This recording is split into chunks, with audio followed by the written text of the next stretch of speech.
পবিত্র হামদে বারি তাআলা মহান আল্লাহ পাক রব্বুল আলামিন সেই তানার শানে পবিত্র হামদ শরীফ পরিবেশন করে শোনাবো। যিনি এই দিন দুনিয়া কুল কায়নাত আসমান জমিন চন্দ্র সূর্য গ্রহ তারা সকল সৃষ্টির মালিক। এই দুনিয়াতে আল্লাহ পাক রব্বুল আলামিন আসমান জমিন চন্দ্র সূর্য গ্রহ তারাকে সুন্দরভাবে সৃষ্টি করেছেন এবং সুন্দর সৃষ্টির মাঝে আমাকে আপনাকে শ্রেষ্ঠ করে দুনিয়ার মধ্যে পাঠালেন। কেন আমরা শ্রেষ্ঠ বলে থাকি? আল্লাহ পাক রব্বুল আলামিন কম বেশি 18,000 মাখলুকাতকে সৃষ্টি করেছেন, তার মধ্যে ইনসানকে শ্রেষ্ঠ করে ঘোষণা করেছেন। আমাকে আপনাকে ইনসান রূপে ধরনের বুকে পাঠিয়েছেন এবং তার মধ্যে 1,02,24,000 নবী অর্থাৎ পয়গম্বরকে আল্লাহ সৃষ্টি করেছেন। কিন্তু আমার আপনার নবী দু জাহানের বাদশা হুজুরে আকরাম সাল্লাল্লাহু আলাইহি ওয়াসাল্লাম হুজুরে আকরাম সাল্লাল্লাহু আলাইহি ওয়াসাল্লাম তাকে শ্রেষ্ঠ নবী করে দুনিয়ার মধ্যে পাঠালেন। যারা উম্মত হতে চাইলেন অন্যান্য নবীরা আমরা না বলাতে মহান আল্লাহ পাক রব্বুল আলামিন সেই শেষ নবীর উম্মত করে ইনসান রূপে ধরনের বুকে পাঠিয়েছেন। তাই মহান আল্লাহ পাক রব্বুল আলামিন তার দরবারে জানাই হাজারো কোটি শুকরিয়া অন্তরের অন্তঃস্থল থেকে। সকলে একবার মন থেকে শুকরিয়া আদায় করি। ওইদিকে না দেখে এইদিকে আমার দিকে গজল ওনারা গাইবেন, আমি গাইব, আমার দিকে দেখুন। ওইদিকে না দেখে ফায়দা নেই, এই যে আমার দিকে দেখুন। ওইদিকে যা হওয়ার কমিটির লোক যা সমস্যা সুবিধা অসুবিধা ওইটা ওনারা বুঝবে, ওনারা দেখে নেবে। কিন্তু গজল যদি আমার গজল শোনেন তাহলে আমার দিকে দেখুন, আর ওনাদের যদি শোনেন তাহলে ওইদিকে দেখবেন। আমি অনুরোধ করব ওইদিকে ধ্যান না দিয়ে এই দিকটা একটু আমাদের লক্ষ্য করুন।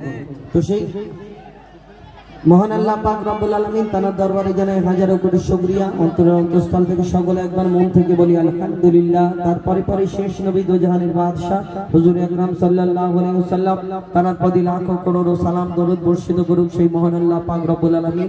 সেই নবীর শানে ছোট্ট একটি সালাম পাঠ করব, তারপর ইনশাআল্লাহ পবিত্র হামদে বারি তাআলা পরিবেশন করে শোনাবো। কবি ছন্দের মাধ্যমে অতি মূল্যবান কথায় লিখছে দেখুন।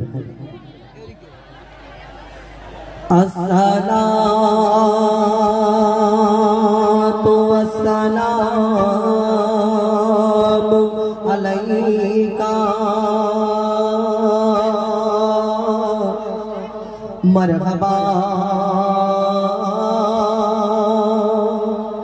ইয়া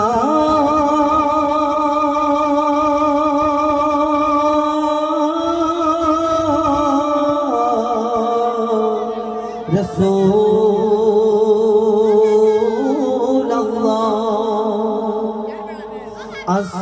As-salatu was-salamu alayka marhaba ya